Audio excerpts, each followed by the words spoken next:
புனித பேதுரு சதுக்கத்தில் பல்லாயிரக்கணக்கான மக்கள் தங்கள் நாட்டின் அருளாளர்கள் புனிதர்களாக அறிவிக்கப்படும் தருணத்திற்காக காத்திருந்தனர். அவர்களது பெயர் புனித பேதுரு சதுக்கத்தின் மையத்தில் எதிரொலித்தது. இதில் வெனிசுலாவைச் சேர்ந்த ஏழைகளின் மருத்துவர் என்று அழைக்கப்படும் அருளாளர் ஹொசே கிரெகோரியோ ஹெர்னாண்டஸ் அவர்களின் பெயர் பெரிதும் வரவேற்கப்பட்டது. அவரது புனிதர் பட்டமளிப்பு விழாவிற்காக அவரது நாட்டிலிருந்து ஆயிரக்கணக்கானோர் வத்திக்கான் வந்திருந்தனர். அவர் மட்டுமல்லாது மேலும் 6 அருளாளர்களை திருத்தந்தை 14ஆம் லியோ அவர்கள் புனிதர்களாக அறிவித்தார்.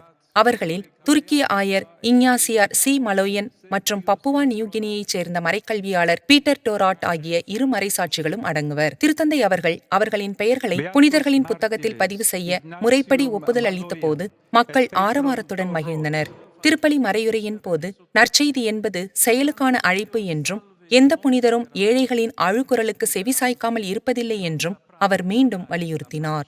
தேவையில் இருப்போரின் அழைப்பை கேட்கும்போது கிறிஸ்து அனைவரிடமும் இருந்தது போல நாமும் தந்தையின் அன்பிற்கு சாட்சிகளாக இருக்கிறோமா என்று நம்மை நாமே கேட்டுக்கொள்வோம்.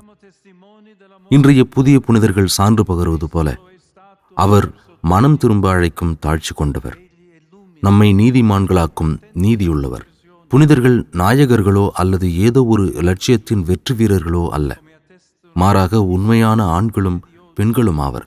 நிறைவாக இவ்விழாவில் கலந்து கொண்ட அதிகாரிகள் மற்றும் அதிகாரப்பூர்வ பிரதிநிதிகளுக்கு திருத்தந்தை அவர்கள் நன்றி தெரிவித்தார். அவர்களில் லெபனான் நாட்டு தலைவரும் அடங்குவார். திருத்தந்தை அவர்கள் வரும் நவம்பர் மாத இறுதியில் லெபனானுக்கு திருத்தூது பயணம் மேற்கொள்ள உள்ளார் என்பது குறிப்பிடத்தக்கது.